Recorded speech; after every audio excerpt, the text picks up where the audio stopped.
El equipo de bomberos de guardia recibe una llamada que, a primera vista, parece un error.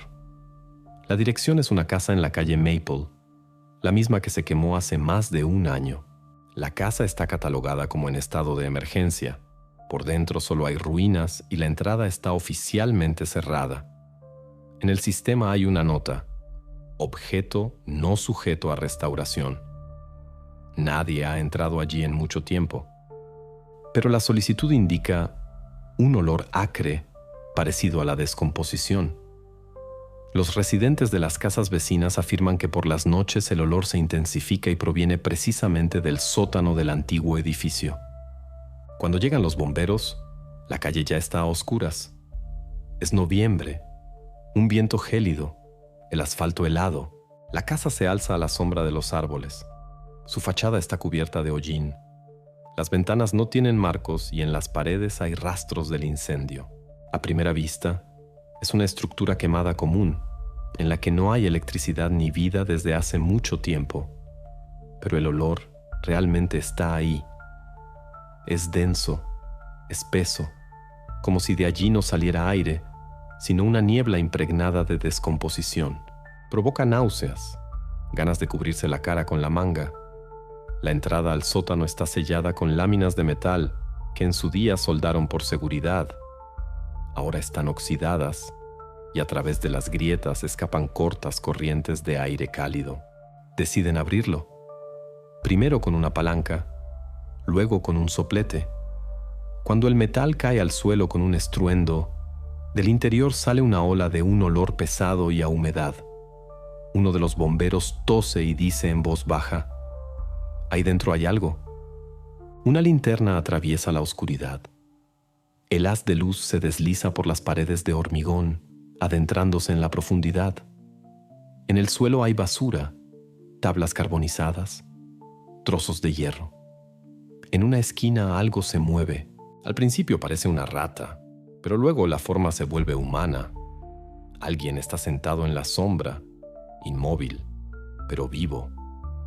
El bombero da un paso atrás y llama a la policía. El equipo de investigación llega una hora después. Deciden bajar solo con trajes de protección. La cámara del casco graba cada paso. El pasillo es estrecho, el techo bajo, las paredes húmedas. El aire es más pesado que en el exterior. Huele a moho y a hierro. En el suelo hay rastros de óxido antiguo y en las paredes, justo a la altura de una persona, hay anillos empotrados a los que están atornillados restos de cadenas.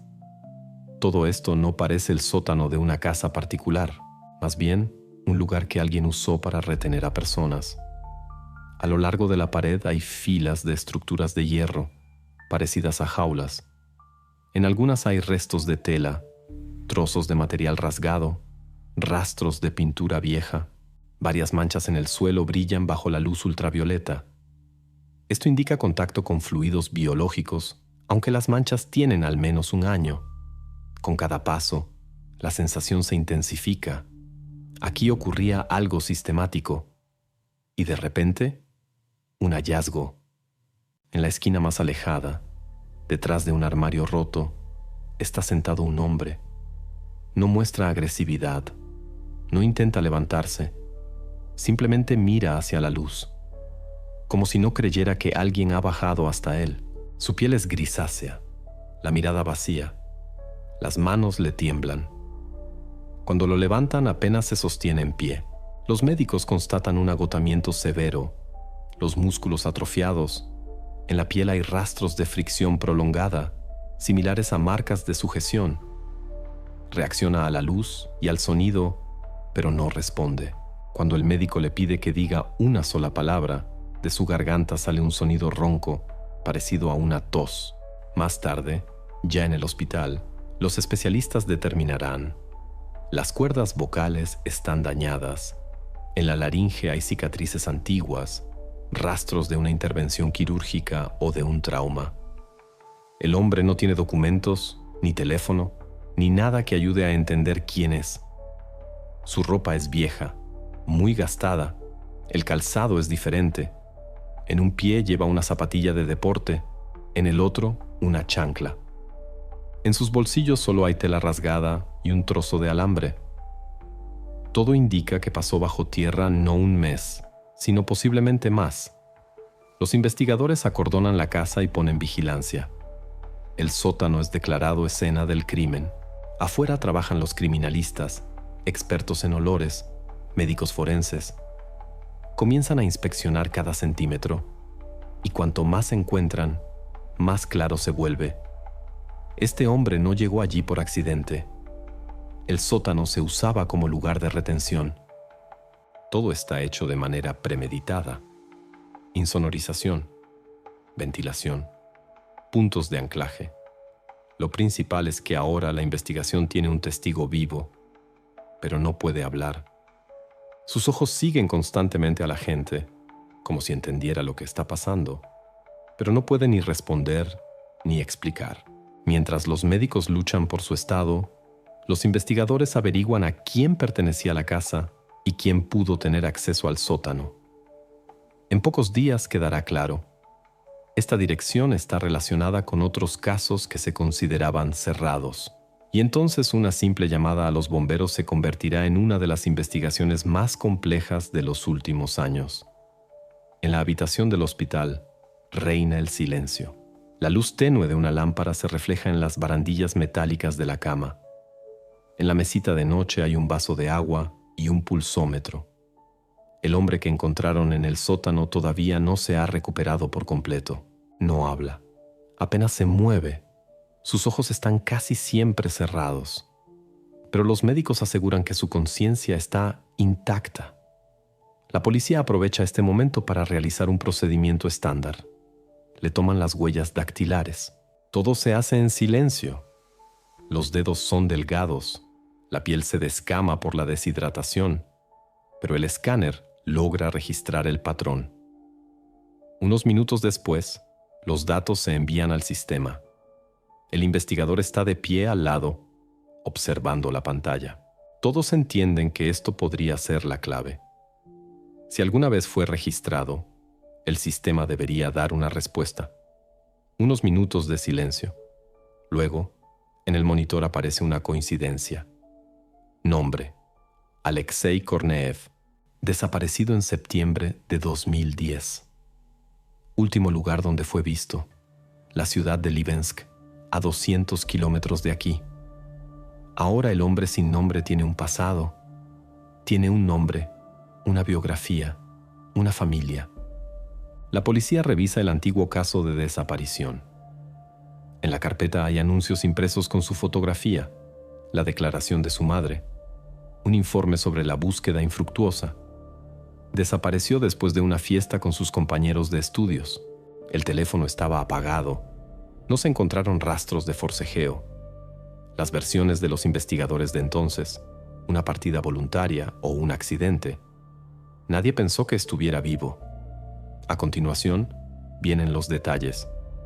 Alexei es estudiante de un colegio técnico, tranquilo, sin conflictos, no involucrado en actividades delictivas. Sus padres son gente común.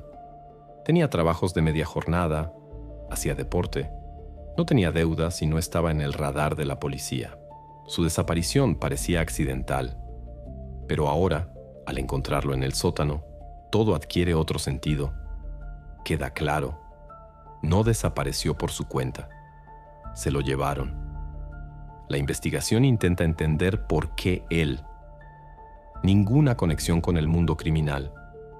Ninguna coincidencia con otros casos. Ni una sola razón por la que pudieran haberlo elegido. Cuanto más profundizan los investigadores en su pasado, más evidente se vuelve que no están ante la víctima de un ataque al azar, sino parte de algo mucho más grande. Mientras los expertos reconstruyen los datos de la víctima, otro grupo trabaja en una línea paralela: los propietarios de la casa.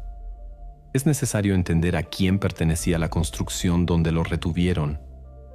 Según los documentos, el edificio está a nombre de una pareja de esposos, Víctor e Irina Melnikov. Compraron la casa en el año 2004 con una hipoteca. Los vecinos dicen que la familia parecía normal. El hombre trabajaba como electricista, la mujer como contable. No eran sociables, vivían en silencio sin escándalos. Después del incendio, ninguno de los dos volvió a aparecer. Cuando los investigadores solicitan sus datos, se descubre que ambos figuran como desaparecidos desde el mismo año que Alexei. Pero en su caso, no se presentó ninguna denuncia. Nadie los buscó. Nadie informó. Los vecinos pensaron que simplemente se habían mudado. Ahora queda claro, estas personas podrían no ser víctimas, sino los organizadores. El sótano, las jaulas, las cadenas, todo está hecho con esmero, de manera sistemática. No es un crimen espontáneo. Este lugar fue preparado de antemano, con cálculo y experiencia. Esto significa que los Melnikov sabían lo que hacían. Ahora el caso tiene nombres, una dirección y una conexión con personas concretas. Alexei es el único que puede contar lo que sucedía dentro, pero no puede hablar. Por eso la investigación sigue otro camino, a través de documentos, huellas dactilares y fotografías antiguas. Y muy pronto se descubrirá que Víctor e Irina Melnikov no son solo una familia, sino personas que ya habían desaparecido del radar una vez, cambiando de nombre y de ciudad. La investigación trasciende los límites de una sola ciudad. Comienzan las primeras pesquisas en otras regiones, y todo indica que el sótano de la calle Maple es solo una parte de una historia mucho más oscura que se remonta años atrás. La verificación de los propietarios de la casa comienza al día siguiente del descubrimiento del sótano. Las solicitudes se envían a varias bases de datos a la vez: fiscal, bancaria, de seguros, de servicios sociales. El objetivo es simple: entender si Víctor e Irina Melnikov están vivos y dónde se encuentran ahora. Los resultados llegan casi simultáneamente. La última actividad en sus cuentas bancarias se registró exactamente el día del incendio. Transferencias, retiradas de efectivo, cierre de una cuenta de depósito. Después de eso, un silencio total. Ni compras, ni llamadas, ni inicios de sesión en redes sociales. Incluso los pagos de servicios públicos cesaron. Es como si estas personas simplemente hubieran borrado su existencia. El incendio que destruyó la casa fue oficialmente reconocido como un accidente. En aquel momento, la investigación se realizó de manera superficial. La casa se consideraba vacía. Pero ahora, tras el hallazgo en el sótano, los investigadores revisan todos los materiales antiguos y ordenan una nueva inspección. El laboratorio de ingeniería de incendios se desplaza al lugar. Los restos de las estructuras se examinan de nuevo. Vigas, cenizas, marcas en las paredes. Unos días después llega a la conclusión: no hubo uno, sino varios focos de ignición, y no estaban conectados entre sí. Se encontraron rastros de gasolina, queroseno y un compuesto más raro, un disolvente que se utiliza para acelerar la combustión. En las paredes hay manchas características que indican que el líquido fue aplicado a mano. Todo esto apunta a un incendio provocado, además, intencionado, llevado a cabo metódicamente con el fin de destruir pruebas. La versión de un incendio accidental queda completamente descartada. Los investigadores llegan a la conclusión de que el incendio no solo coincidió en el tiempo con la desaparición de los propietarios, sino que fue planeado por ellos. El fuego comenzó arriba, en el ático, y luego envolvió la casa por el perímetro, como si alguien quisiera que todo se quemara de manera uniforme.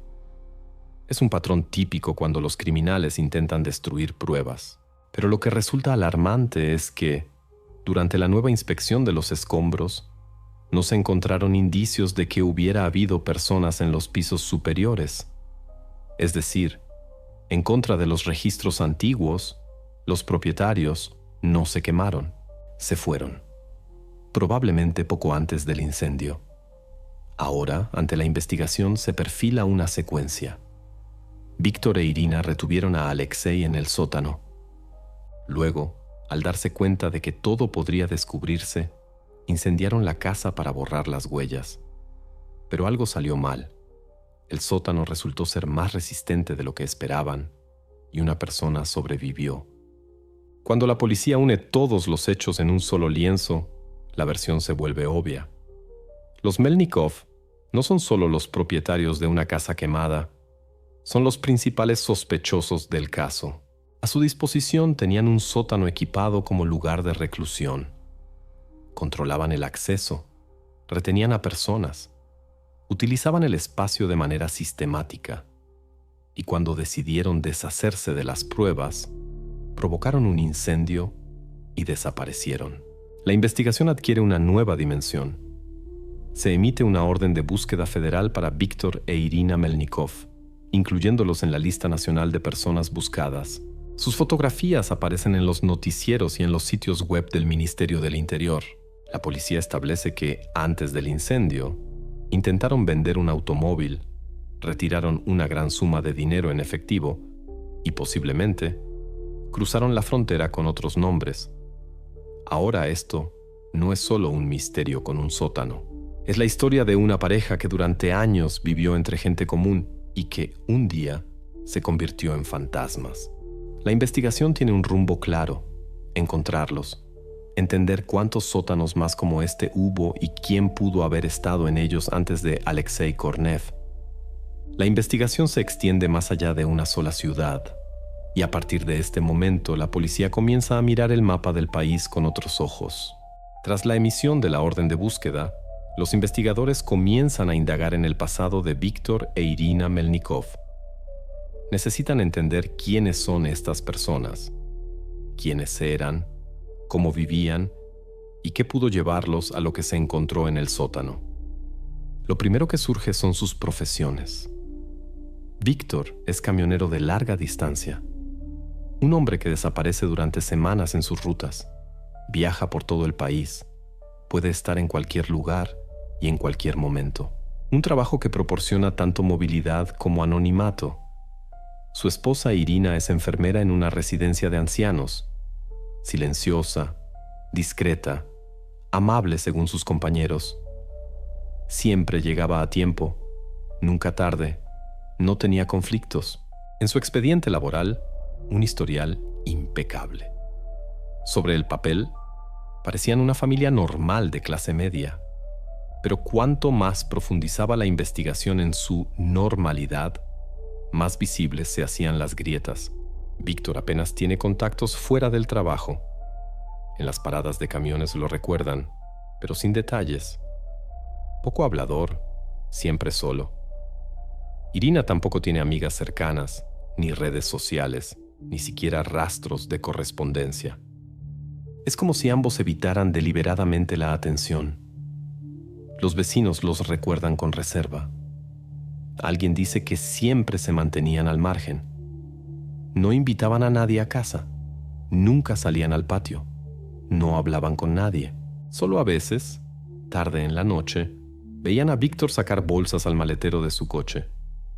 Decían que era basura, pero nadie lo comprobó. Para un suburbio tan tranquilo, este comportamiento no generaba alarma. Todos estaban acostumbrados a vivir sus propias vidas. Paralelamente, se realiza una investigación financiera. Los investigadores analizan los movimientos bancarios de los meses previos al incendio. Y aquí se manifiesta un patrón claro: pasos preparados de antemano. Una semana antes del incendio, se retiró todo el efectivo de todas las cuentas de la familia. En efectivo, casi 2 millones de rublos. Después de eso, las cuentas se cerraron. En el mismo periodo vendieron parte de sus bienes: un coche viejo, electrodomésticos, acciones a nombre de Irina. No fue una huida impulsiva. Fue una desaparición metódica, cuidadosamente planeada al minuto. Los analistas financieros encuentran otra pista: la compra de billetes de tren, pero los nombres en la reserva son de otras personas. El pago se realizó con una tarjeta registrada a nombre de Víctor, pero los pasajeros registrados son personas que no figuran en la base de datos de pasaportes. Datos falsos. Los billetes eran para el sur del país, a una pequeña ciudad cerca de la frontera. Después de eso, las pistas se pierden. La investigación entiende que tenían un plan. Recogieron el dinero, prepararon el incendio y se fueron. Probablemente ya llevaban mucho tiempo usando nombres falsos, pero toda huida deja rastros y se pueden encontrar no solo en los documentos, sino también en las cosas. En las ruinas de la casa, el trabajo continúa. Los criminalistas revisan cada habitación, tamizan las cenizas, registran todo lo que pudo haber sobrevivido al fuego. En el sótano, donde encontraron a Alexei, hay una pesada caja fuerte de metal. Está parcialmente deformada, pero no derretida. La puerta está atascada, pero los expertos la abren con un soplete. Dentro hay un envoltorio de polietileno grueso, protegido de la humedad, y en él un montón de fotos antiguas. Polaroid. Las fotos sobrevivieron al incendio casi sin daños, pero lo que muestran deja a los investigadores en un silencio de shock. Varias decenas de instantáneas. En cada una, personas sentadas en jaulas. Caras diferentes, lugares diferentes, pero el mismo ambiente. Hormigón, cadenas, paredes sucias, luz tenue. Algunas fotos fueron claramente tomadas en el sótano de la calle Maple, otras en lugares desconocidos. En el reverso de algunas fotos hay fechas y anotaciones pulcras. Marzo de 2008, junio de 2009, octubre de 2010. La cronología indica que todo esto no duró un año ni dos. No es un arrebato casual, no es un crimen repentino, es un sistema que funcionó durante años. Los expertos envían las fotos al laboratorio. A partir de las imágenes identifican a varias personas desaparecidas, cuyos casos se consideraban cerrados por falta de pistas.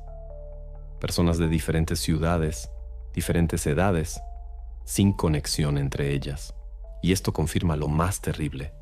Alexei no fue el único. Ahora la investigación tiene pruebas materiales. Los Melnikov no actuaban por primera vez. El sótano de la calle Maple es solo un punto en una larga cadena de desapariciones. Y detrás de cada foto hay otro caso, otra vida que intentaron borrar. La investigación cambia de rumbo. Ahora no se trata de un incendio, no de una huida, sino de una serie de secuestros que se extendió durante años. Los investigadores entienden que todo lo que han encontrado es solo el principio. El análisis de las fotografías encontradas comienza de inmediato. En el laboratorio, cada foto se escanea a alta resolución para extraer el máximo de detalles. Reflejos, fondos, elementos de la ropa. Los expertos policiales trabajan con guantes, fotograma a fotograma. No es solo un archivo, es la documentación del sufrimiento ajeno, capturada por alguien con fría premeditación. En las primeras fotografías se ve un local de hormigón, jaulas, cadenas, vigas de metal. Todo igual que en el sótano de la calle Maple. En otras imágenes, paredes similares, pero con una distribución ligeramente diferente. Esto significa que los Melnikov podrían haber tenido más de un lugar. Cuando las fotografías se comparan con la base de datos de personas desaparecidas, el sistema arroja las primeras coincidencias. En 5 instantáneas, caras diferentes. 2 hombres, 2 mujeres y Alexei, el superviviente. Ahora la policía conoce al menos a 5 personas. Y esto es solo lo que fue captado en cámara. Todas estas personas desaparecieron en años diferentes, de regiones distintas. Ninguna conexión en común, ni un solo punto de intersección. Un hombre era trabajador de un taller de coches de una ciudad vecina. Otra era representante farmacéutica que desapareció de camino a un viaje de negocios. El tercero, un estudiante al que vieron por última vez en la carretera haciendo autostop. Todos los casos se cerraron entonces con la conclusión de se fue voluntariamente. El análisis continúa. A partir de una de las fotografías, el programa encuentra una coincidencia del 100% con un caso de hace 4 años.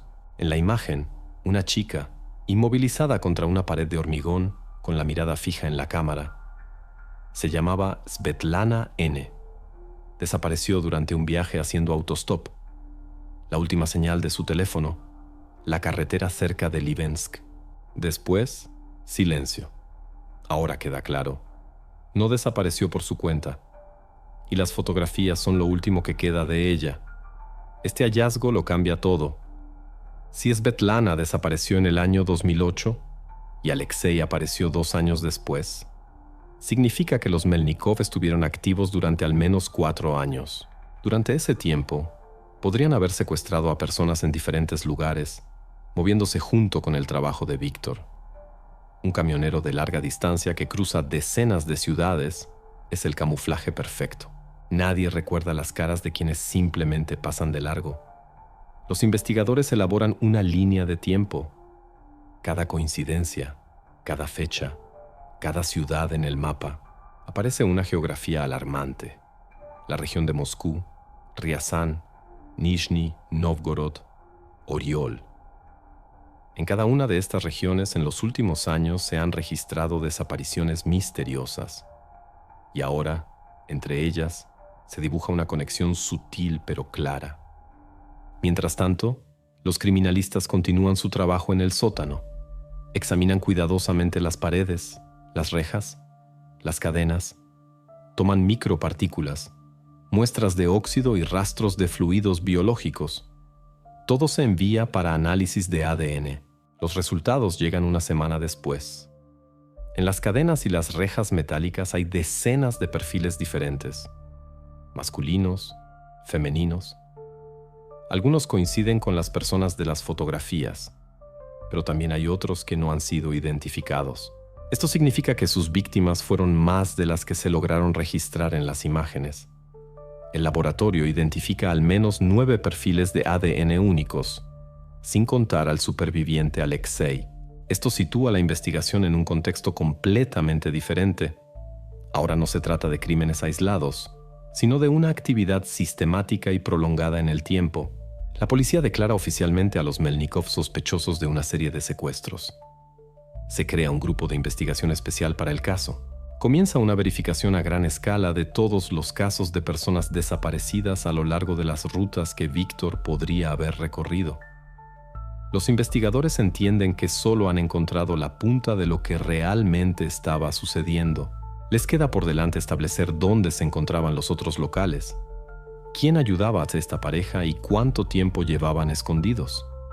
Es aquí donde la historia deja de ser simplemente la investigación de un sótano. Se convierte en la historia de personas que vivieron junto a monstruos durante años sin darse cuenta. Los investigadores comienzan a desentrañar lo que al principio parecía absurdo. Como personas comunes, sin antecedentes penales, pudieron construir todo un sistema, premeditado, duradero y eficaz. Podía ir a cualquier parte, con cualquier pretexto, sin levantar sospechas ni siquiera entre sus colegas. En su camión, en esencia, tenía su propio espacio aislado. En la carretera se encontraba con aquellos que viajaban solos. Los que hacían autostop confiaban en la gente y solo esperaban llegar a su destino. Lo tenía todo: tiempo, transporte y la costumbre de la carretera. Nadie vigilaba a quién llevaba. Irina, una enfermera. Su puesto le daba acceso a medicamentos que no se pueden conseguir fácilmente. Tenía conocimientos sobre dosificaciones, anestésicos, sobre cómo afectar al organismo sin causar un desenlace fatal, pero subyugando. Los investigadores establecerían más tarde: muchas de las sustancias encontradas en la casa figuraban como desechadas o eliminadas en la institución donde trabajaba. Las firmas en el registro coincidían con su caligrafía. Es decir, no solo sabía lo que hacía, sino que usaba su profesión como una herramienta de control. La combinación de un camionero y una enfermera resultó ser ideal para lo que habían planeado. Él traía, ella retenía. Él garantizaba el silencio y el aislamiento. Ella sabía cómo prolongar la vida de aquellos que, según todas las leyes de la naturaleza, ya no deberían haber sobrevivido. Su unión no era solo un matrimonio, sino una sociedad con una lógica interna sombría. Todo parecía planeado, hasta el más mínimo detalle. Cuando los investigadores comenzaron a analizar la ubicación de su casa, quedó claro que incluso la elección del terreno no fue casual. La casa estaba en un callejón sin salida, la última de la calle, rodeada por una franja de bosque, por un lado, un terreno baldío, por el otro, una obra abandonada. Los vecinos más cercanos estaban a más de 200 metros. Ningún grito, ningún sonido de allí podía llegar a otras casas. Ni siquiera los perros reaccionaban. El viento soplaba entre los árboles, llevándose todo lo que sucedía dentro. Desde el principio, los Melnikov evitaron la atención. Nadie los visitaba sin más. Nadie veía lo que tenían debajo de la casa. No recibían invitados, no invitaban a familiares, no iban de visita ellos mismos. Esto creaba la ilusión de personas cerradas y poco sociables, pero ahora es evidente que era parte de un sistema de seguridad. Su aislamiento no era una característica de su carácter, sino una estrategia. La casa, construida según su plan, no era solo una vivienda, era un refugio. La investigación construye el cuadro. Víctor podía recoger personas durante sus viajes, llevarlas a casa y dejarlas en el sótano.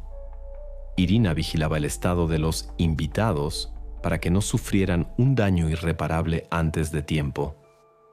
Todo parecía un mecanismo sofisticado, donde cada uno cumplía su papel. Pero ahora, con la casa destruida y ellos en busca y captura, a la investigación solo le queda una fuente de información: el que sobrevivió. Alexei Korneev, la única persona que los vio desde dentro, permanece en el hospital bajo observación médica. Su estado se estabiliza gradualmente. El organismo está agotado, pero su mente se aclara. Los médicos permiten contactos limitados. Los investigadores vuelven a visitarlo. No puede hablar. Los daños en sus cuerdas vocales resultaron ser irreversibles, pero ahora reacciona. Mira, asiente, entiende. Los psicólogos confirman: la memoria está parcialmente conservada y es consciente de quién es y dónde está. El investigador deja en la mesita de noche un cuaderno y un bolígrafo. No puede hablar, pero sí escribir. Alexei coge el bolígrafo y por primera vez en todo este tiempo lo aprieta entre sus dedos. Permanece sentado mucho rato, sin moverse. Luego traza unas cuantas líneas inseguras. Las primeras letras son irregulares, casi ilegibles, pero ya tienen sentido. No es solo un texto, es un camino hacia aquellos que todavía están vivos o escondidos en alguna parte. Ahora, por primera vez, la investigación tiene la oportunidad no solo de entender lo que sucedió, sino también de saber dónde buscar a quienes lo hicieron posible. Los investigadores comenzaron a reconstruir su ruta mucho antes del incendio.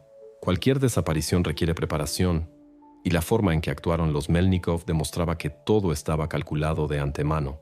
Cuando verificaron sus operaciones financieras y patrimoniales durante el año anterior al incendio, el cuadro que se formó fue casi matemáticamente preciso. Aproximadamente 6 meses antes del incendio, Víctor vendió un segundo coche, una vieja furgoneta que Irina usaba para ir al trabajo. La venta se realizó a través de un anuncio particular, en efectivo. Ni un solo rublo ingresó en una cuenta bancaria. El comprador resultó ser ficticio. Datos falsos, número de teléfono desconectado inmediatamente después de la transacción.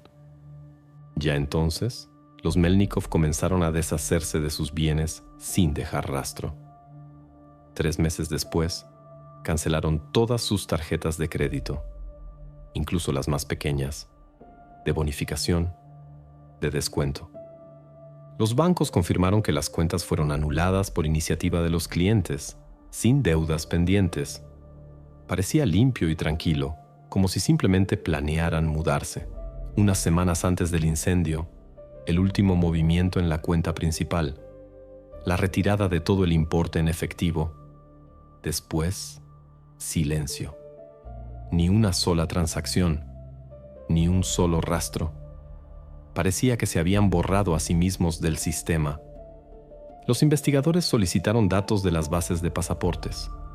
Verificaron solicitudes en centros de servicios múltiples, servicios de migración, notarías. Nada, ni solicitudes de cambio de nombre, ni intentos de obtener un nuevo pasaporte, ni documentos presentados para salir del país. Para fugitivos de este nivel, esto parecía extraño. Significaba que o bien usaban documentos falsos de alta calidad, o habían encontrado una forma de vivir fuera de los canales oficiales. A favor de la segunda versión hablaban sus conexiones. Víctor, como camionero de larga distancia, cruzaba las fronteras entre regiones decenas de veces. Podía conocer rutas donde no se revisan los documentos. Y entre los conductores siempre había quienes podían ayudar a desaparecer por la suma adecuada. En los archivos policiales se conservaban sus antiguas rutas, largas carreteras que conducían a las regiones del sur, donde el control es más débil y el tráfico es caótico. Quienes saben cómo perderse eligen precisamente esos caminos. Paralelamente, la investigación no se aparta del testigo principal, Alexei. Su estado se ha estabilizado. Sigue sin poder hablar, pero los médicos han logrado una recuperación parcial de la motricidad de sus manos. Los investigadores volvieron a su habitación del hospital. En la mesita de noche está el mismo cuaderno. Alexei mira la página durante mucho tiempo. Su mirada no se enfoca en las personas, como si toda su atención estuviera concentrada en su interior. Coge el bolígrafo, hace una breve pausa y escribe la primera palabra. El investigador espera un nombre, quizás un lugar, un apellido, una dirección. Pero lo que aparece en el papel lo saca del guión habitual. Solo una palabra: Peterbilt. Para la mayoría de los presentes no significa nada. Pero un agente que estaba junto a la ventana lo reconoce de inmediato. Es la marca de un camión estadounidense. Este tipo de vehículo se usaba en el transporte internacional de mercancías, especialmente en rutas largas que llevaban a puertos y almacenes en el sur. No es una palabra al azar. Alexei había visto esa marca antes, quizás en el vehículo en el que lo llevaron, o en un camión estacionado junto a esa casa. A partir de este momento, la investigación alcanza un nuevo nivel. Ahora los investigadores saben que la clave para encontrar a los Melnikov no está en los documentos ni en los bancos. Está en las carreteras. En esos cientos de kilómetros de autopistas por donde una vez pasó Víctor, donde en cualquier camión puede esconderse una persona que hace mucho tiempo aprendió a no dejar rastro. Lo primero que hacen los investigadores es enviar una solicitud oficial a la empresa de transporte donde trabajaba Víctor Melnikov. Necesitan saber si hay alguna pista de sus rutas, paradas para repostar, movimientos. La respuesta llega 2 días después. La empresa confirma. Víctor efectivamente trabajó para ellos como conductor de larga distancia durante casi 8 años. Renunció exactamente una semana antes del incendio. ¿La razón? Por voluntad propia. Al renunciar, entregó el camión de la empresa, pasó un inventario y no hubo ninguna queja por parte del empleador. A primera vista, todo parece perfectamente limpio. Da la sensación de que simplemente se cansó de la carretera y decidió empezar una nueva vida. Pero en su expediente personal, los investigadores notan un detalle que cambia el rumbo de la investigación. En la sección de formación continua hay una anotación sobre un curso para reparar modelos antiguos de camiones Peterbilt 379. Realizó este curso solo un mes antes de renunciar. ¿Para qué un conductor de larga distancia que trabaja con tecnología moderna aprendería a reparar máquinas obsoletas y fuera de producción? La respuesta es obvia. Si planeaba pasar a la clandestinidad, necesitaba un transporte que pudiera mantener por sí mismo, sin servicios oficiales, sin testigos innecesarios. A continuación, comienza la búsqueda. Verifican todas las bases de datos de registro de vehículos, federales, regionales, privadas. No hay nada registrado a nombre de Víctor ni de Irina, ni coches, ni camiones. Un cero absoluto. A primera vista, un callejón sin salida. Pero los investigadores ya tienen experiencia. Personas así no desaparecen sin más. Saben cómo ocultar sus huellas, falsificar documentos, usar nombres ajenos. Los criminalistas deciden revisar archivos antiguos en busca de coincidencias atípicas y encuentran algo que no debería existir. En una de las bases de datos figura el registro de un viejo Peterbilt 379 dado de baja, año de fabricación, 1987. Está registrado a nombre de una mujer de apellido Melnikova. ¿Coincidencia? No. Es el apellido de soltera de la madre de Víctor, fallecida hace 20 años. Esto no puede ser. Una persona fallecida no puede registrar un vehículo. Pero los documentos del camión fueron tramitados en 2009. La firma coincide con una falsificación hecha a mano. Esto significa que alguien restauró deliberadamente datos antiguos y volvió a registrar el vehículo, usando la identidad de otra persona, ya inexistente. Esta máquina es su forma de desaparecer. Un camión fantasma. La matrícula en la base de datos es antigua, pero está activa. No figura como robado, no ha sido dado de baja, por lo que, teóricamente, puede circular libremente por las carreteras. La investigación pasa a un nuevo nivel. Todos los servicios federales y regionales reciben una alerta. Buscar un Peterbilt 379, carrocería verde, un logotipo desvaído en la puerta, una matrícula antigua, registrada a nombre de una persona fallecida. La foto del camión, encontrada en el archivo, se distribuye a todas las comisarías, desde las fronteras hasta las autopistas.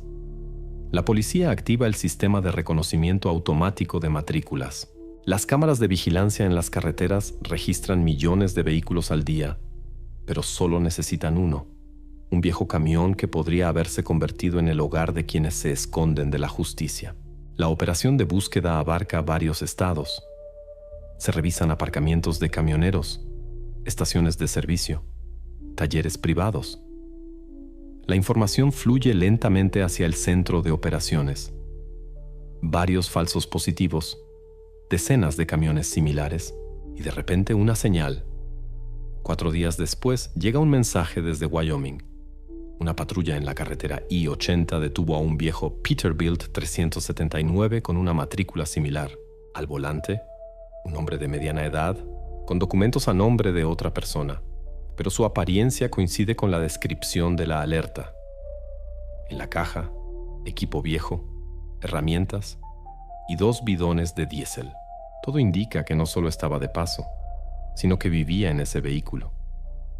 Ahora la investigación tiene la primera pista real.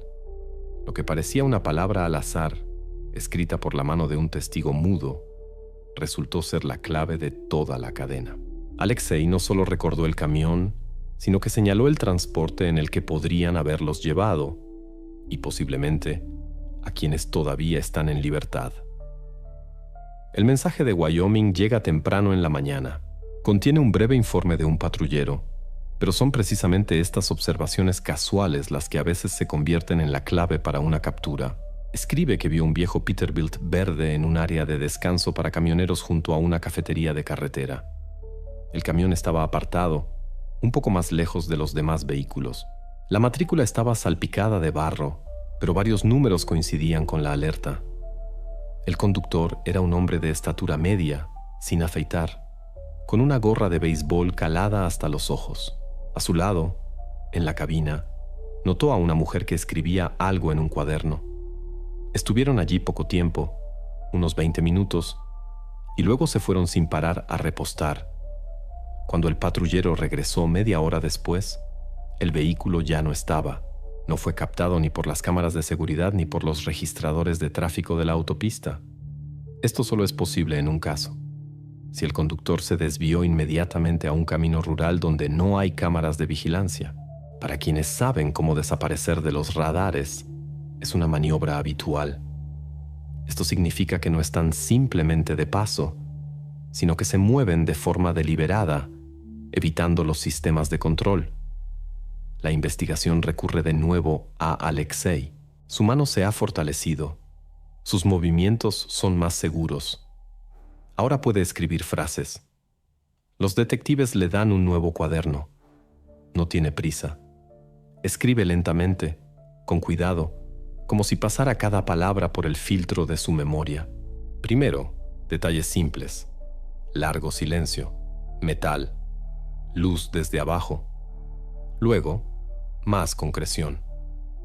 Los describe como una pareja que actúa de forma coordinada. El hombre era rudo, cumplía órdenes. La mujer, tranquila, serena. Ella decidía qué hacer y cuándo. Era ella quien ponía las inyecciones. Era ella quien determinaba cuándo se podía dar comida o cuándo era hora de terminar. Su voz, según él, siempre sonaba uniforme, sin emociones. Lo más extraño es que nunca se llamaban por su nombre, ni una sola vez. Alexei escribe. Simplemente decían él y ella, incluso en las cosas cotidianas, sin nombres. No es solo un detalle, es un sistema, una forma de despojar de lo personal, de borrar lo humano. Incluso entre ellos seguían siendo figuras, no personas. Estas notas se entregan a los expertos. El FBI recurre a un perfilador para analizar la dinámica psicológica de la pareja. A lo largo de sus muchos años de práctica, ha visto decenas de casos similares. Dúos de criminales donde uno actúa y el otro dirige. Pero aquí, según él, todo estaba construido con una lógica aterradora. La mujer, dominante, de sangre fría, con un don para el control. El hombre, el ejecutor, dependiente de ella, emocionalmente subordinado. Ella toma las decisiones. Él hace el trabajo sucio. Juntos forman un sistema cerrado en el que cada uno conoce su papel y no se sale de sus límites. El perfilador señala que su comportamiento no indica pánico, sino disciplina.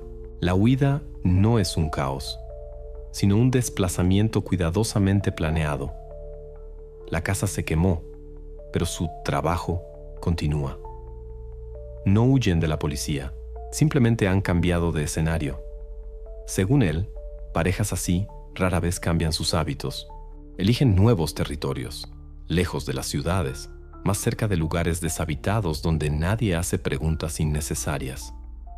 La conclusión final del experto suena alarmante. Esto no es una huida, es una mudanza. No se esconden, continúan. Su camión es su nuevo hogar, su ruta es su nuevo territorio de casa. Se dirigen a donde hay menos gente, donde pueden disolverse entre otros como ellos, los solitarios de la carretera. Esta idea da un vuelco a toda la investigación. Ahora está claro que el tiempo juega en contra de los investigadores. Cuanto más se alejen, menos posibilidades habrá de encontrarlos. Lo único que queda es seguir el rastro de su ruta mientras aún esté caliente.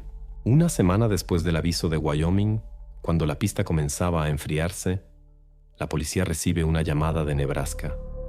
La voz al otro lado de la línea suena agitada, pero segura.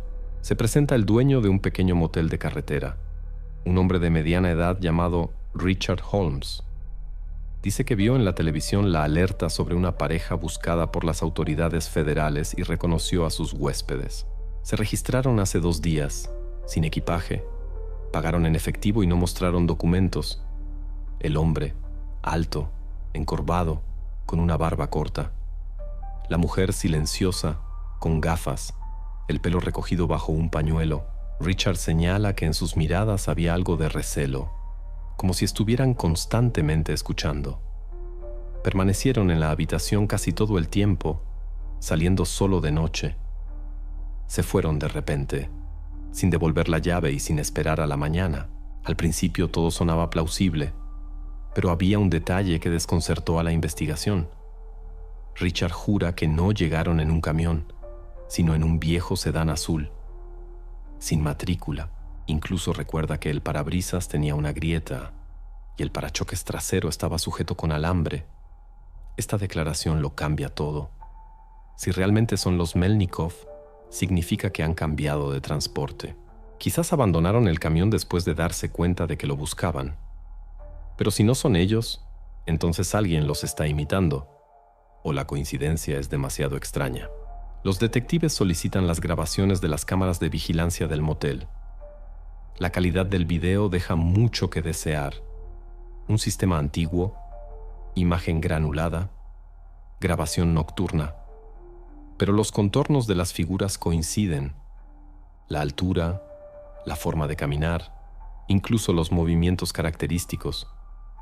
La mujer va primero, se da la vuelta, hace un gesto corto con la mano, exactamente como Irina hacía en las grabaciones de las cámaras antiguas encontradas en su casa.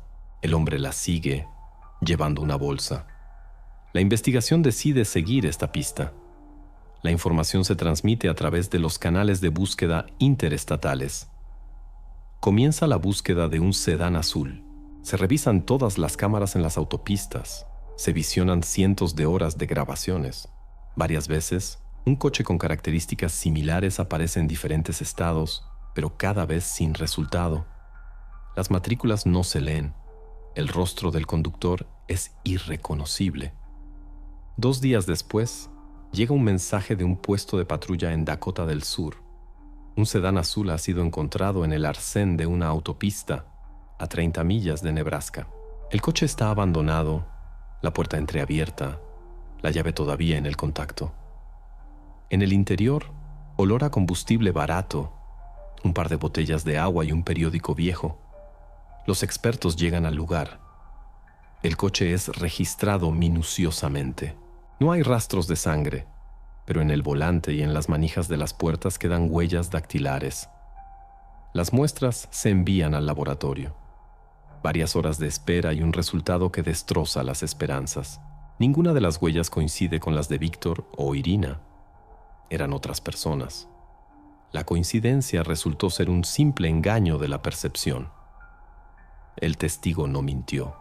Realmente vio a una pareja similar, pero no eran a quienes buscaban. Quizás su extraña apariencia y su comportamiento jugaron una mala pasada.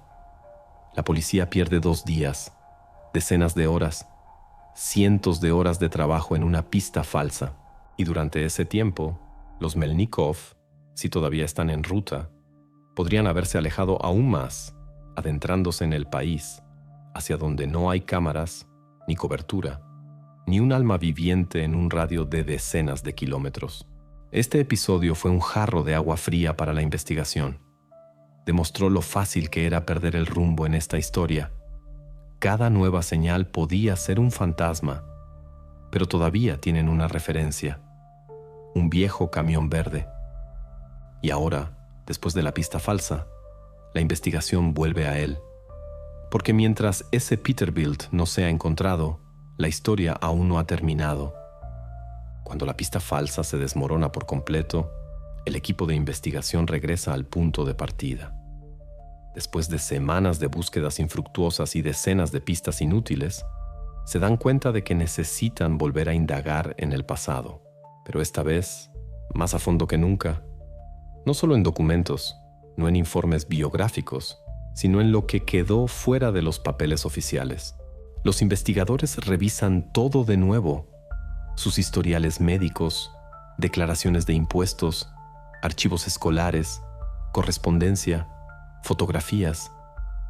Cualquier pequeño detalle podría ser importante.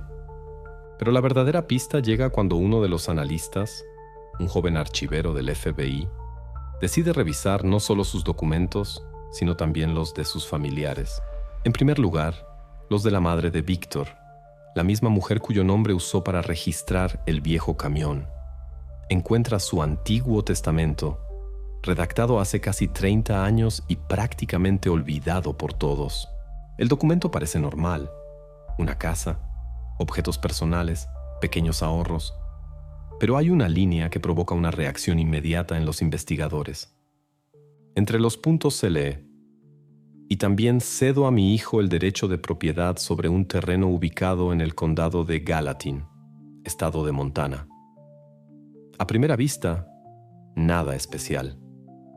Pero cuando se trata de fugitivos, cualquier palabra relacionada con un lugar aislado se vuelve importante. El condado de Gallatin es sinónimo de montañas, bosques densos, decenas de kilómetros sin cobertura ni carreteras. Y si alguien quiere desaparecer de la faz de la tierra, Montana es el lugar ideal. Los investigadores solicitan información al archivo catastral. La respuesta llega un día después.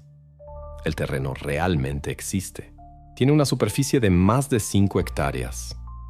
Está registrado a nombre de Víctor Melnikov. No ha sido vendido ni alquilado. Y los impuestos sobre la tierra no se han pagado en los últimos 12 años. En los documentos no hay dirección, solo coordenadas GPS. En las imágenes por satélite se ve un bosque frondoso, un camino de tierra apenas visible que sube hacia las rocas. No hay casas ni construcciones cercanas. Una comprobación revela que el asentamiento más cercano es un pequeño pueblo con una población de menos de 100 personas. Desde allí, solo se puede llegar al terreno en un vehículo todoterreno. No hay electricidad, ni agua corriente, ni señal de telefonía móvil. Ahora todo encaja. Su movimiento desde Wyoming, la dirección, la elección de la ruta, todo coincide con el camino que lleva a Montana. Por lo tanto, no es una coincidencia casual, sino una ruta planificada. Posiblemente, es allí donde se dirigían todo este tiempo. Y lo que es especialmente importante, ninguno de los vecinos ni de los residentes locales sabía siquiera que esa tierra pertenecía a alguien. Tras una reunión, la dirección decide cambiar de estrategia. La búsqueda amplia y dispersa se suspende. Ahora toda la atención, todos los esfuerzos y recursos se concentran en un solo punto: Montana, las montañas. Un terreno abandonado del que nadie se acordaba desde hacía casi 2 décadas. Un equipo federal de agentes se dirige allí bajo la apariencia de topógrafos. Tendrán que subir por caminos antiguos, a través de puertos de montaña y barrancos.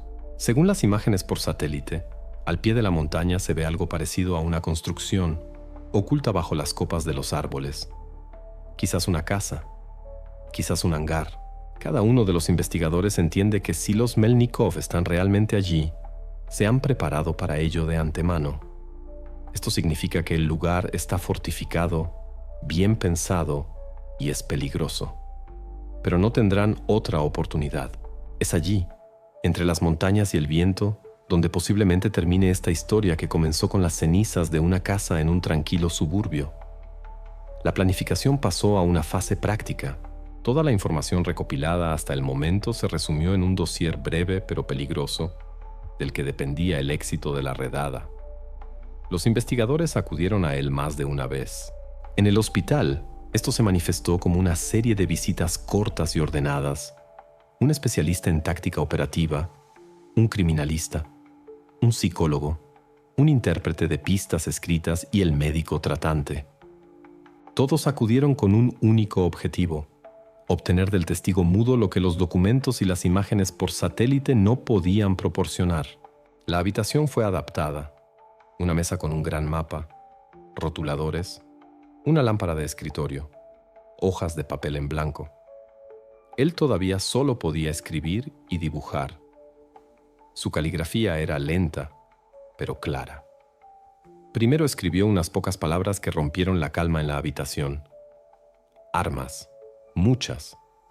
A continuación, más concretamente, rifle, pistolas, 2 cajas de munición. No especificó modelos ni calibre, pero indicó la presencia tanto de armas de fuego largas como cortas. Esto significaba que al acercarse el equipo se enfrentaría a una resistencia armada, además preparada y provista de munición. Lo siguiente fue el horario. Escribió lentamente: él duerme de día, ella de noche. Siempre hay alguien de guardia. Estas 3 frases cortas se convirtieron en la guía táctica más valiosa. Un experto en análisis de comportamiento explicó inmediatamente su significado. Un régimen en el que los turnos se organizan según el ciclo diario habla de disciplina, de una vigilancia perimetral bien pensada y de la habilidad para distribuir las guardias. No son criminales espontáneos que actúan por impulso. Es una estructura que necesita ser rota con el momento y el método adecuados. También señaló un detalle arquitectónico que la investigación ya esperaba, pero no podía confirmar: sótano. Siempre hay un sótano.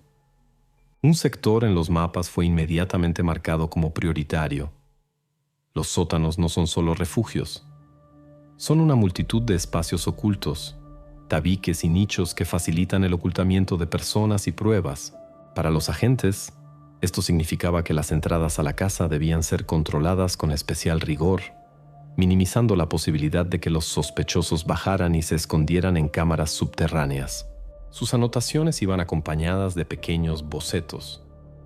Trazó con cuidado las líneas de un esquema aproximado del piso inferior: una puerta, un pasillo, una escalera, varias celdas cerradas. Los criminalistas notaron las marcas en el lugar de las fijaciones de las cadenas y las rejillas de ventilación que no funcionaban, a las que aludió frenéticamente a través del esquema. Con estas pistas, se elaboraron los primeros bocetos de los posibles planos de las estancias y la distribución de la vigilancia dentro de la estructura. Los médicos registraron su estado físico: muñecas debilitadas, temblores, escritura irregular, rastros de viejas cicatrices en la garganta. En el informe del médico constaba que podía soportar una breve carga física en el proceso de escritura, pero que sus declaraciones debían ser registradas de forma rápida y correcta. Mientras tanto, el psicólogo analizaba la esencia de lo escrito. Las últimas palabras, encuentren a los otros, el médico y el investigador las interpretaron como una clave. No era una exigencia de pánico ni una explosión emocional. Era un mensaje deliberado del testigo. Pensaba en aquellos que aún podían estar en los sótanos y lo decía, ante todo, como un deber. El equipo técnico incorporó inmediatamente sus indicaciones en el modelo operativo. El mapa del terreno en Montana se superpuso con los datos de las imágenes por satélite, las redes de carreteras y el radio de acción de las torres de telefonía móvil. Las rutas de aproximación se planificaron para minimizar el tiempo en que los accesos a la estructura fueran visibles desde la carretera. Se tuvieron en cuenta los cambios de guardia que él indicó y se identificaron ventanas de vulnerabilidad, periodos en los que uno de ellos duerme y el otro, según la nota, podría estar dormitando. En estas ventanas se planeó el intento de entrada, preparando al mismo tiempo reservas por si el cálculo resultaba incorrecto. También se discutió el armamento del equipo. Se formaron grupos mixtos, escuadrones para controlar el perímetro, un grupo de entrada para una limpieza rápida de las zonas de vivienda y un grupo separado, preparado para asegurar un acceso seguro al sótano. Médicos y rescatistas desarrollaron opciones para la evacuación de posibles personas en el interior. Se diseñó un sistema de comunicación por señales, teniendo en cuenta la falta de cobertura en las montañas y el riesgo de intercepciones de radio. Se prepararon puestos de observación, dispositivos de visión nocturna y recursos para trabajar en condiciones de frío y terreno salvaje. El servicio jurídico tramitó todos los documentos: permisos, órdenes judiciales, acuerdos con los servicios federales y locales. La operación requería la coordinación de múltiples agencias, y todo se integró en un único plan con roles claramente distribuidos y opciones de contingencia. Paralelamente, los criminalistas trabajaban con las listas de personas en los márgenes de las fotos Polaroid encontradas en la caja fuerte, para cotejar rápidamente los datos en caso de una limpieza exitosa de las instalaciones. El perfilador aportó otra evaluación importante. Dijo que la estrategia de la pareja, movilidad y aislamiento, era su fuerza. Eligen lugares donde pueden esconderse y desarrollar objetos lejos de miradas curiosas. Su relación entre sí y la distribución de roles, una mujer dominante y un hombre ejecutor, refuerzan su resistencia. Esto significa que cualquier intento de contacto físico debe ser extremadamente calculado. Primero neutralizar la amenaza externa, luego trabajar con grupos internos. Pero la prioridad sigue siendo la misma: la búsqueda de posibles víctimas y su rescate. Las palabras "encuentren a los otros", escritas por él al final, transformaron instantáneamente la naturaleza de la operación que se avecinaba. Ya no era exclusivamente una operación policial especial para capturar a fugitivos. Se convirtió en una misión para salvar vidas y restaurar la justicia para aquellos que aún pudieran estar en el subsuelo. Cada documento de planificación comenzaba ahora con esta exigencia, y todos los recursos se dirigieron a minimizar el tiempo que las personas pasaban en la zona de peligro y maximizar la posibilidad de encontrarlas con vida. El cuartel general operativo finalizó los preparativos al amanecer. Los mapas de papel fueron reemplazados por tabletas. Las últimas elaboraciones tácticas se añadieron a las hojas de ruta. Los grupos recibieron su equipo e instrucciones de evacuación. Teniendo en cuenta sus declaraciones sobre las armas y los espacios subterráneos, se ordenó al equipo actuar con rapidez y coordinación, evitando riesgos innecesarios y al mismo tiempo, sin perder un solo minuto en la búsqueda de posibles víctimas. Con estas indicaciones escritas del superviviente, el plan se volvió claro e inequívoco. Su petición dio a la operación un impulso moral y práctico, transformando la preparación en una tarea de rescate. Al amanecer, el equipo se dirigió al terreno de Montana, completamente preparado para lo que les esperaba bajo el manto de las montañas y el bosque. La señal térmica del dron convirtió la preparación en un hecho irrefutable. Lo que hasta entonces había sido una hipótesis y pruebas circunstanciales, ahora estaba visualmente confirmado. En el terreno de las montañas había efectivamente una casa y al lado un camión Peterbilt cubierto con una lona. Fue el momento en que los datos de inteligencia dejaron de ser conjeturas para convertirse en un objetivo concreto y material de la operación. El equipo actuó con una secuencia clara. Primero, un reconocimiento sigiloso. El dron sobrevoló el perímetro, escaneó térmicamente la fachada, el tejado y la zona del sótano. Los agentes recibieron imágenes en las que se veían claramente dos puntos de calor brillantes en la parte superior de la casa y una marca térmica apenas perceptible pero persistentemente repetida abajo, en el sótano. Los analistas en el lugar evaluaron las señales como dos individuos adultos y una fuente de calor en declive, lo que indicaba un alto riesgo de la presencia de una persona en el espacio subterráneo. La presencia del Peterbilt junto a la casa confirmaba la ruta inicial de los sospechosos y no dejaba lugar a dudas. Estaban allí, y el tiempo para deliberar se reducía al mínimo. El comandante resumió toda la información en un breve informe táctico. La decisión se basó en 3 factores: la confirmación de la presencia de los sospechosos, la confirmación de la existencia de un posible rehén en el sótano y el hecho de que la zona era remota, lo que significaba que cualquier retraso en la acción aumentaba los riesgos para cualquiera que estuviera dentro. Las negociaciones en tales circunstancias se consideraron una opción de baja eficacia. Los delincuentes disponían de refugio, armas y tiempo para prepararse para la resistencia. El mando tomó una decisión táctica: proceder a un asalto inmediato para minimizar la ventana de tiempo en la que podrían ocurrir eventos impredecibles.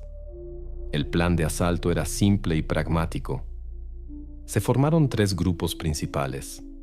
Grupo de contención perimetral.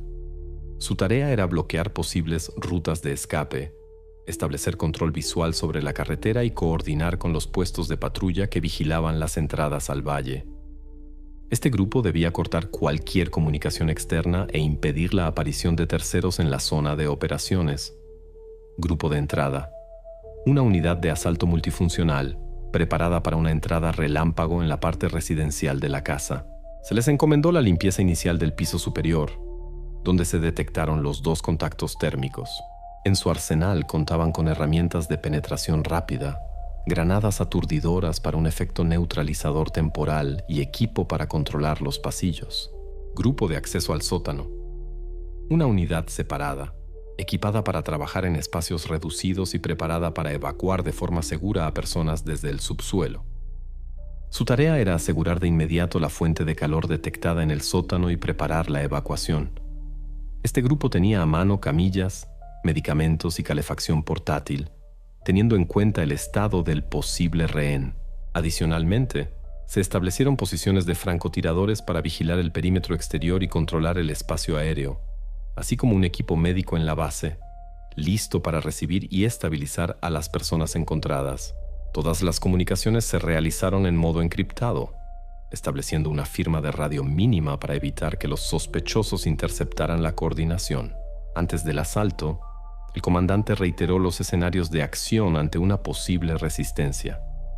Si en el piso superior se producía una agresión abierta, El grupo de entrada debía localizar rápidamente la amenaza y avanzar hacia la escalera, asegurando un descenso seguro para el grupo de acceso al sótano.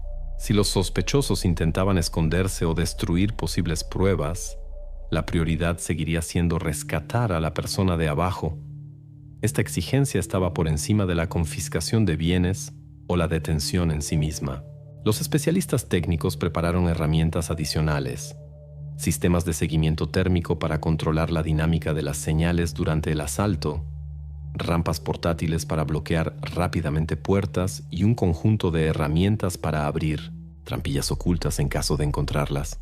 Los criminalistas recibieron instrucciones de registrar de inmediato los elementos de Polaroid encontrados y cualquier objeto que pudiera confirmar la implicación de los sospechosos en episodios anteriores. Los abogados presentes tenían las órdenes judiciales, y los coordinadores federales aseguraron el intercambio de información con los estados vecinos en caso de que los sospechosos intentaran huir después del incidente. Fue la confirmación de la señal térmica en el sótano la que se convirtió en la prueba irrefutable que impedía dar marcha atrás. Cambió inmediatamente el tono de la operación. De una misión de reconocimiento y búsqueda, la investigación pasó a ser una de rescate y arresto. El comandante dio la orden de ejecución inmediata. El silencio del amanecer fue roto por el movimiento coordinado de los escuadrones. El éter enmudeció y en el mapa de la operación apareció un marcador rojo. Entrada. Este marcador indicaba el final de la fase preparatoria y el comienzo de la activa. Todos los elementos del plan, verificados por los testimonios del superviviente y confirmados por la tecnología, se fusionaron en uno solo. El equipo comenzó el asalto para sacar a la luz a aquellos que durante años se habían escondido en las profundidades. El asalto comenzó con la misma calculada contención con la que se había llevado a cabo toda la preparación. Los soldados de las fuerzas especiales tomaron posiciones al amparo de la oscuridad previa al amanecer. Las comunicaciones funcionaban por canales cortos. Nadie decía una palabra de más, solo órdenes breves y confirmaciones. El grupo de entrada se acercó a la puerta principal. El equipo de ingenieros preparó las herramientas para forzarla. El grupo de acceso al sótano ocupó posiciones junto a la trampilla y los francotiradores cubrieron las salidas. Todo se desarrolló según el plan, que había sido elaborado basándose en el análisis de los mapas térmicos y los testimonios del superviviente. La entrada fue rápida. Las granadas aturdidoras crearon una ventana de oportunidad. El escuadrón irrumpió y comenzó a despejar el piso superior. La situación se desarrolló a gran velocidad. Los delincuentes respondieron con fuego, pero la resistencia fue breve. La preparación táctica y el elemento sorpresa funcionaron. Los enfrentamientos duraron apenas unos minutos. Como resultado, los sospechosos fueron neutralizados y puestos fuera de combate. Estas acciones permitieron detener el enfrentamiento armado y centrar la atención en la tarea principal, el sótano y quien quiera que estuviera allí. Paralelamente a la limpieza de la zona residencial, el grupo de acceso, dirigido por un experimentado zapador, descendió a la parte del sótano. El sótano recibió a los operarios con signos familiares de las ruinas del lugar anterior. Paredes de hormigón con restos de fijaciones soldadas, cadenas y evidentes rastros de una larga estancia de personas en condiciones de confinamiento. La estructura estaba bien pensada. Celdas individuales, medios de retención simples pero efectivos. En uno de los compartimentos encontraron una jaula, camuflada como un rincón técnico. Dentro yacía una rehén, exhausta, pero viva. Los médicos se acercaron a ella de inmediato. En su rostro había signos de desnutrición y deshidratación prolongadas. Sus manos estaban sujetas, pero su respiración era regular. Las primeras acciones: verificación de signos vitales, liberación cuidadosa de las ataduras, cubrirla con una manta térmica y administrarle agua a través de una sonda nasal si era necesario, se llevaron a cabo directamente en el sótano para prepararla para el transporte. En el momento de la evacuación, el estado de la rehén permitió trasladarla a un lugar seguro para recibir tratamiento inicial. Su rescate se convirtió en la máxima prioridad. Los médicos acompañaron el traslado, mientras que los criminalistas comenzaron de inmediato a documentar la escena. Fotografías, grabaciones de video, mediciones de distancias dentro del recinto, recolección de muestras biológicas y materiales. Cada detalle era importante, desde las huellas en las cadenas hasta las marcas de correas en las paredes y los estantes con objetos que podrían vincular el lugar con otros episodios. En cuanto a los sospechosos, su neutralización fue documentada y registrada según los protocolos correspondientes. Los agentes describieron las circunstancias en las que los oponentes perdieron la capacidad de seguir resistiendo. Todas las acciones de las fuerzas del orden se llevaron a cabo respetando las reglas de uso de la fuerza y la seguridad del personal y los civiles. Tras ser retirados de la zona de combate y recibir una estabilización inicial, los equipos de investigación y los médicos forenses llegaron al lugar para registrar y documentar los resultados de la operación, así como para preparar los materiales necesarios para el futuro proceso penal. El trabajo de investigación en el lugar continuó de forma intensiva. Los criminalistas registraron sistemáticamente la casa y el terreno circundante. En la caja fuerte que sobrevivió al fuego se encontraron las mismas fotografías Polaroid mencionadas anteriormente en otro episodio del caso. Fueron incautadas, selladas y enviadas al laboratorio para su posterior análisis. Además de las fotografías, se encontraron notas, objetos de uso cotidiano, medicamentos y jeringas que permitían reconstruir los métodos de control sobre los rehenes. Todo esto se formalizó como base probatoria. Protocolos, inventarios, documentación de acompañamiento para que no se omitiera ningún detalle. La operación también implicó la coordinación con los servicios federales. La información sobre el camión encontrado, las pruebas y los desaparecidos previamente identificados se envió a las bases de datos nacionales.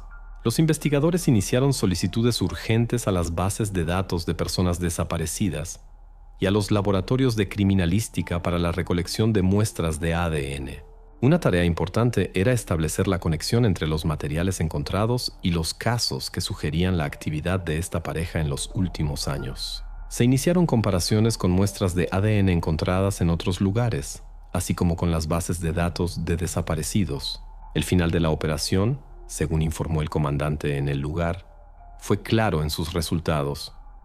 Los sospechosos fueron eliminados como amenaza directa, la rehén fue rescatada y entregada a los médicos, la escena del crimen fue asegurada y las pruebas clave fueron incautadas y enviadas para su análisis.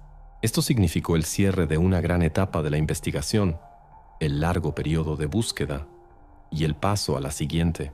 La siguiente fase incluía el análisis forense, la búsqueda de otras posibles víctimas a partir de la lista de materiales encontrados y la preparación para los procedimientos legales contra los implicados en la organización de estos crímenes.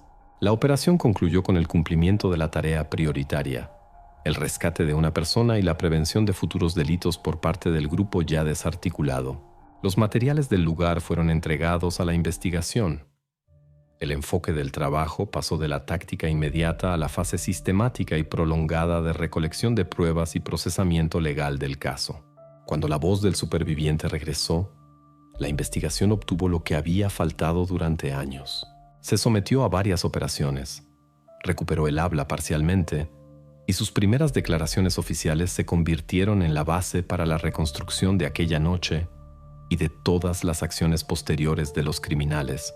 No fue un monólogo emocional, fue una cronología seca, expuesta punto por punto, como el informe de un testigo presencial que vio el sistema desde dentro. En los primeros minutos de su testimonio, informó sobre prácticas de las que antes solo había conjeturas y pruebas.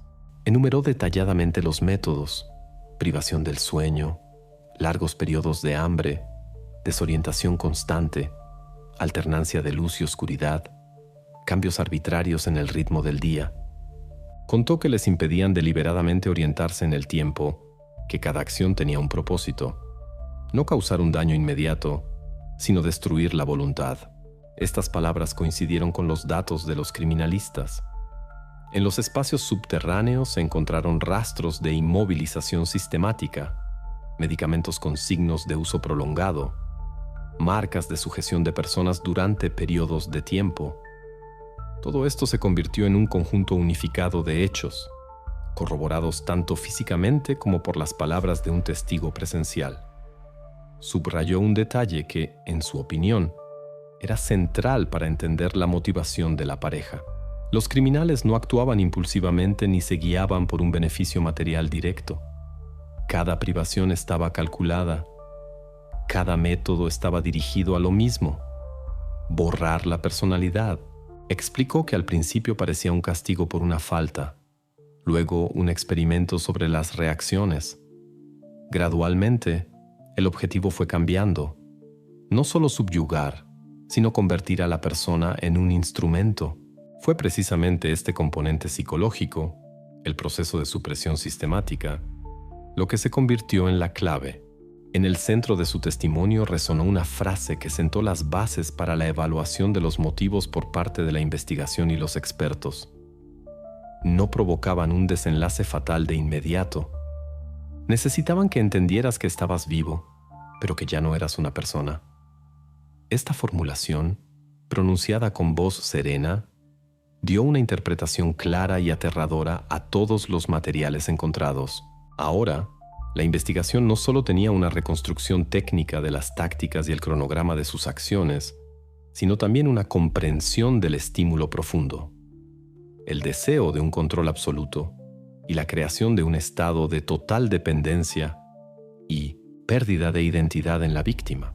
La comparación de sus palabras con las pruebas de ambas casas, fotografías, notas, marcas en las paredes y cadenas, medicamentos encontrados, permitió descartar varias versiones. No se trataba de una historia criminal banal, orientada al rescate o la explotación sexual. No se encontraron rastros de extracción sistemática de beneficios económicos ni de actividad comercial en torno a lo que sucedía. En su lugar, se configuró la imagen de un proceso organizado de humillación y supresión, de transformación de personas en objetos de un experimento de poder. Desde el punto de vista legal y operativo, esto tuvo consecuencias estrictas. La base probatoria se volvió aún más sólida. Las palabras del testigo presencial confirmaron un motivo que antes solo existía a nivel de suposición. Para la investigación, esto significó un cambio de enfoque, de trabajar sobre versiones de beneficio material a modelar e identificar otros casos en los que se utilizaron métodos similares.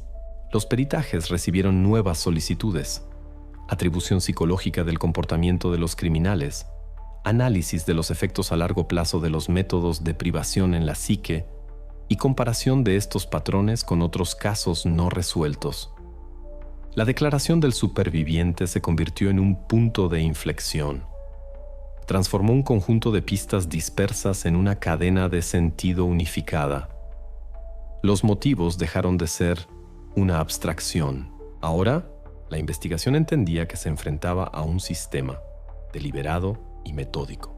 En el futuro, esto determinaría no solo el curso de los interrogatorios y los peritajes, sino toda la estrategia para descubrir otros episodios, la identificación de análogos locales de tales prácticas, la investigación de trabajadores de la salud y camioneros en regiones similares, y el análisis de materiales que podrían haber sido destruidos en el incendio de las casas. Esta conclusión se convirtió en el puente hacia la siguiente fase del caso: la verificación sistemática de todas las conexiones descubiertas y la preparación de los materiales para la calificación final de los delitos. Tras el asalto, el caso pasó a manos de la Fiscalía, y ya no para demostrar la culpabilidad de nadie. Los culpables fueron neutralizados en el momento de la detención. La tarea de los investigadores y juristas era ahora otra: cerrar formalmente la investigación, darle una conclusión legal y determinar su destino final. Los materiales recopilados a lo largo de los años constituían un vasto conjunto de pruebas, peritajes, testimonios de testigos, informes forenses, documentos, pruebas fotográficas y de video. Todo ello requería sistematización y evaluación. La postura oficial de la Fiscalía fue estricta y seca. No había a quién condenar. Un procedimiento judicial contra los implicados no era posible, y de acuerdo con la ley, el caso fue cerrado por el desenlace de los acusados. Tal es el procedimiento, legalmente impecable pero emocionalmente vacío. Para muchos de los funcionarios que participaron en esta investigación, esta decisión sonó como una formalidad, como un punto puesto no en una página, sino en algún lugar en el aire, porque lo que habían visto no podía cerrarse con una sola firma. Sin embargo, a pesar del cierre formal, el trabajo continuó. El FBI creó un grupo de trabajo especial que asumió la tarea que había quedado sin final: la identificación de las personas en las fotos Polaroid encontradas y en las muestras biológicas de las dos casas.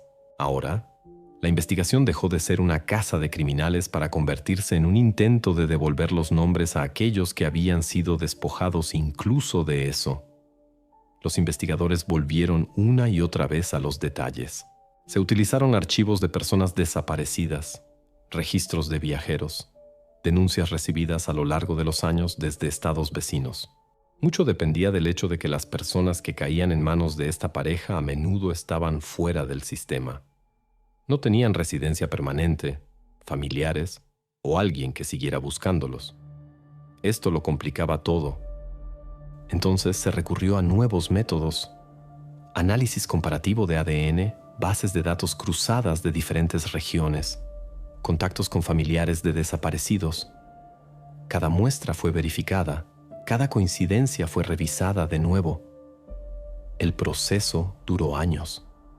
Se estudiaron decenas de expedientes archivados, se extrajeron y revisaron muestras antiguas para las que antes no se disponía de la tecnología necesaria.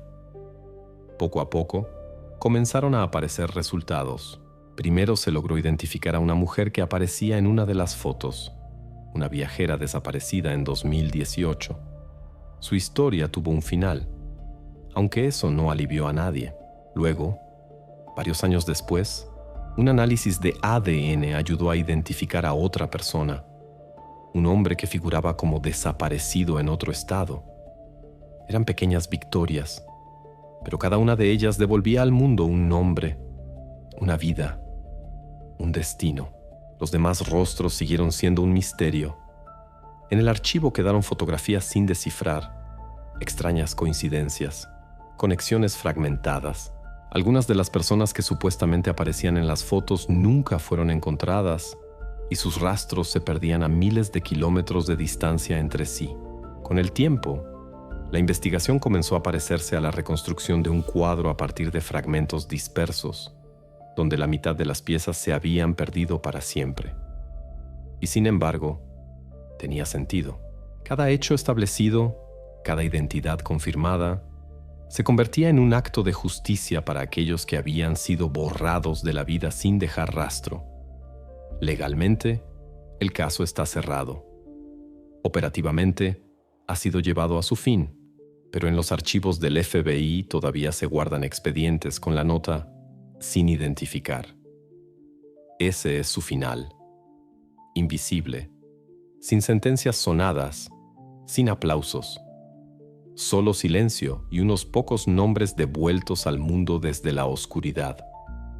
Tras el cierre oficial del caso, toda la atención de los investigadores, periodistas y el público se centró en aquellos que quedaron con vida. El principal de ellos fue el hombre que había atravesado el corazón mismo de esta pesadilla, el primer superviviente. Su historia se convirtió en el hilo conductor de toda la investigación, la única voz que podía relatar la lógica interna de lo que ocurría en la casa donde todo comenzó. Después de la operación, múltiples terapias y meses en una clínica, regresó a la vida gradualmente. Primero aprendió a hablar de nuevo, luego a acostumbrarse de nuevo a la gente. Fue observado por especialistas, no solo médicos, sino también psicólogos, neuropsiquiatras y personal del programa de protección de testigos. Su identidad fue cambiada en los registros oficiales y la información sobre su nuevo lugar de residencia fue clasificada. El Estado no solo le proporcionó seguridad, sino también la oportunidad de desaparecer por completo del ojo público. Quienes trabajaron con él decían que rara vez recordaba el pasado y solo cuando lo consideraba necesario. En un momento dado, dejó de responder a las cartas de los periodistas y se retiró por completo del espacio público. Según algunos informes, cambió de nombre y vive con otra identidad en una pequeña ciudad. Los investigadores señalaron que su historia se convirtió en la base para cambiar algunos protocolos del FBI relacionados con la búsqueda de personas desaparecidas y la clasificación de secuestros. Su experiencia se utilizó en varios programas de formación para agentes y sus testimonios escritos todavía se citan en materiales de psicología criminal. La otra superviviente, la que fue liberada durante la operación en Montana, eligió un camino completamente diferente. A diferencia del primero, no se escondió, sino que por el contrario, hizo pública su historia. Tras una larga rehabilitación, comenzó a colaborar con psicólogos y participó en programas de ayuda a personas que habían sobrevivido a secuestros y largos periodos de cautiverio. Con el tiempo, se convirtió en una conocida activista, una de las que lucha por mejorar el sistema de alerta de personas desaparecidas. En una de sus raras entrevistas, dijo que lo que más temía no era el pasado, sino el olvido, que los rostros de los que no fueron encontrados no desaparecieran para siempre de la memoria. Ahora dirige una fundación benéfica que ayuda a las víctimas en situaciones similares a adaptarse y volver a la vida. Mientras tanto, la geografía misma de este caso comenzó a desaparecer gradualmente. La casa en Tennessee, donde todo comenzó, fue demolida por decisión de las autoridades. En su lugar, ahora hay un solar cubierto de hierba, y solo en las imágenes por satélite se pueden adivinar los contornos de los cimientos. El terreno en Montana, donde tuvo lugar el final de la historia, fue confiscado por el Estado. Después de largas disputas, la tierra fue cedida a las autoridades locales y ahora hay allí una pequeña placa conmemorativa, sin nombres, sin fechas, solo una breve inscripción, en memoria de aquellos que no fueron encontrados. Fue una solución de compromiso, sin atraer la atención, sin turistas, pero con respeto a la tragedia. Las fotografías encontradas en las cajas fuertes y los materiales de los análisis de ADN se conservan en una base de datos cerrada del FBI. Se actualizan a medida que aparecen nuevas tecnologías, comparando las muestras con las que llegan de los laboratorios regionales. A veces se produce una coincidencia, un nuevo nombre, una nueva historia, y otra página de esta oscura crónica finalmente se cierra, pero la mayoría de esos rostros permanecen anónimos. Sus historias se disolvieron en las interminables carreteras, gasolineras, moteles y rutas perdidas. En los informes oficiales el caso figura como cerrado, pero en la práctica sigue vivo, en programas, iniciativas, documentos y en la memoria de quienes participaron en la investigación. Cada uno de ellos entendía que no se trataba solo de la historia de un crimen, sino de un reflejo de la vulnerabilidad de una sociedad en la que una persona puede desaparecer sin dejar rastro si no se detecta a tiempo una señal de alarma. Esta historia dejó tras de sí no solo un expediente, sino también una sensación de algo inconcluso. Los nombres de algunas víctimas nunca se recuperaron y los rostros en las viejas fotos Polaroid siguen esperando ser identificados. La investigación puede estar cerrada, pero la búsqueda nunca. Cada vez que aparece una nueva coincidencia en la base de datos nacional, alguien en algún lugar recibe una llamada. Se ha encontrado a un familiar. Se ha confirmado una coincidencia. Se ha puesto un punto final. Y cada vez es un recordatorio de que, incluso después de años, la justicia puede regresar, aunque sea en la forma de un nombre devuelto al mundo desde el olvido.